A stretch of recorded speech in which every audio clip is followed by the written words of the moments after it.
सुप्रभात बच्चों। विषय हिंदी व्याकरण। पाठ है संज्ञा। संज्ञा का शाब्दिक अर्थ होता है नाम, यानी कि संज्ञा का मीनिंग होता है नाम। संज्ञा की परिभाषा: जिस शब्द के द्वारा किसी वस्तु, व्यक्ति, स्थान अथवा भाव के नाम का बोध हो उसे संज्ञा कहते हैं।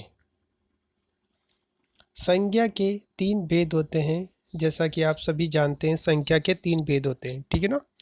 व्यक्तिवाचक संख्या, जातिवाचक संख्या, भाववाचक संख्या। सबसे पहले पढ़ेंगे अपन व्यक्तिवाचक संख्या। व्यक्तिवाचक संख्या किसे कहते हैं? व्यक्तिवाचक संख्या से केवल एक ही व्यक्ति, वस्तु या स्थान का बोध होता है, उसे व्यक्तिवाचक संख्या कहा जाता है। ठीक है। कैसे?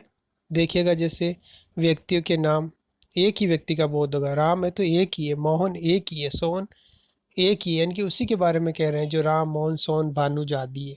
जैसे देशों के नाम, तो भारत है, अमेरिका है, रूस है, नेपाल आदि। नदियों का कोई भी नाम हो, गंगा, यमुना, गोदावरी, कावेरी, कृष्णा आदि। पुस्तकों के नाम हो, रामायण, महाभारत, गीता, कुरान, बाइबल आदि। तो इनमें सब में व्यक्तिवाचक संख्या का प्रयोग होता है। सेकंड नंबर की आती है आपकी जातिवाचक संख्या। जातिवाचक संख्या किसे कहा जाता है? जातिवाचक संख्या का मतलब होता है जब जातिवाचक संख्या को कोई नाम विशेष दे दिया जाता है, तब वह व्यक्तिवाचक संख्या बन जाती है, जातिवाचक भी। ठीक है ना। और जाति के अंदर संपूर्ण जाति का बोध होता है, उसे जातिवाचक संख्या कहा जाता है। तो इसकी परिभाषा इस प्रकार हो जाएगी: जिस संख्या शब्द से किसी संपूर्ण जाति का बोध हो उसे जातिवाचक संख्या कहा जाता है। और व्यक्ति विशेष का बोध कराएगी इसमें से किसी भी शब्द का, तो वो व्यक्तिवाचक के अंतर्गत चला जाएगा। ठीक है ना। तो इसमें समूह का बोध होता है अधिकतर, एक तरह से समझ लो आप। ठीक है ना। देखिए अब जातिवाचक संख्या, हमारा देश भारत है या भारत हमारा देश है, ये उदाहरण है।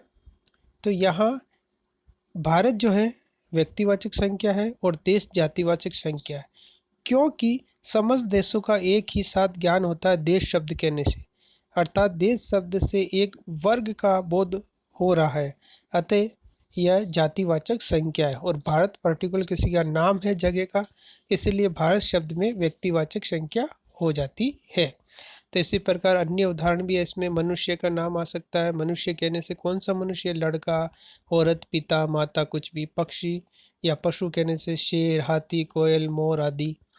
और वस्तु कहने से घर, कुर्सी, किताब। अब किताब तो है, पर कौन सी विषय की किताब है, कौन सी कैसी किताब है? कुर्सी, कौन सी कुर्सी है, कैसी कुर्सी है? घर, किसका घर है, कहाँ है? ठीक है ना। तो ये ऐसे स्थान, जैसे शहर, गांव, नदी, पर्वत। पर्वत बहुत सारे हैं, फिक्स पता नहीं है ना, तो जातिवाचक संख्या समूह में आता है, कहने का मतलब ये। और नदी, अब नदी शब्द है, कौन सी नदी ऐसा पता नहीं, नदी का पता हो जाएगा तो व्यक्तिवाचक हो जाएगी।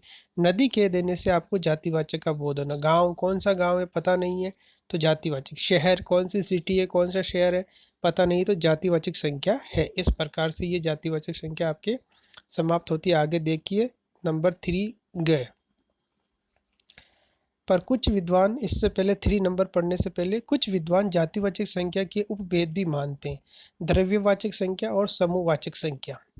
द्रव्यवाचक संख्या उसे कहते हैं जिसमें नोप, नाप, तोल वगैरह आदि आता है। द्रव्य मतलब जो जमीन से खोद कर निकालने वाली वस्तु भी होती है, और कुछ नहीं खोद कर निकालने वाली वस्तु भी होती है। जैसे दूध को नहीं खोद के निकाला जा सकता, पानी को खोद के निकाला जा सकता है, और तिलों में से तेल निकाला जा सकता है। तो ऐसे द्रव्यवाचक संख्या कहलाती है। ठीक है ना। और समूहवाचक संख्या, समूहवाचक संख्या, संख्या जिस संख्या शब्द से एक ही जाति के व्यक्ति या समूह का बोध हो उसे समूहवाचक संख्या कहते हैं। जैसे संघ है, मंडल है, गुच्छा है। अब किसका गुच्छा है, किस चीज़ का गुच्छा है? चाबियों का गुच्छा है या चाबियों का छल्ला है? मंडल है, कौन सा मंडल है? महिला मंडल है या लोक सेवा मंडल है? संघ, कौन सा संघ है? आरएसएस संघ है या किसी भी प्रकार का कोई भी संघ है, यूनियन है, कमेटी है, उसको संघ कहा जाता है। कुछ ही विद्वान मानते हैं। बाकी संख्या वैसे तो 3 प्रकार ही माने गए हैं, पर कुछ विद्वान जातिवाचक संख्या के 2 भेद करने से संख्या के 5 भेद हो जाते हैं, पर मूल भेद तो 3 ही है। ठीक है, याद रखना बच्चों। भाववाचक संख्या, जिस संख्या शब्दों से पदार्थों के गुण, दोष, धर्म, अवस्था और विभिन्न व्यापार आदि का बोध हो, उसे भाववाचक संख्या कहते हैं। भाववाचक में क्या आएगा? व्यक्ति का गुण आ जाएगा, भाव आ जाएगा, धर्म आ जाएगा, दोष हो जाएगा, अवस्था आ जाएगी। जैसे कठोरता कहीं लिखा हुआ मिले सेंटेंस में, आपको पूछे कौन सी संख्या? भाववाचक। ईमानदारी है, लालच है, ईमानदारी में यहाँ भी ई बड़ी आएगा, ठीक है ना। प्रिंटिंग मिस्टेक मिस्टेक हो रखी है यहाँ पे, ई छोटी लगा रखी, ध्यान रखना। भाववाचक संख्या में प्यासा है, कालिमा है, धर्म में हरियाली है, सौंदर्य है, ठंडाई है, दोष में मूर्खता है, डाका डालना है, आदि अवस्थाएं हैं। और अवस्था के अंदर बचपन है, गरीबी है, यौना अवस्था है, आदि। इस प्रकार से आज का ये चैप्टर समाप्त होता है। और कुछ इसके अलावा भी आपको बता देना चाहते हैं, जो इम्पोर्टेंट बात है वो अगले वीडियो में बात करेंगे।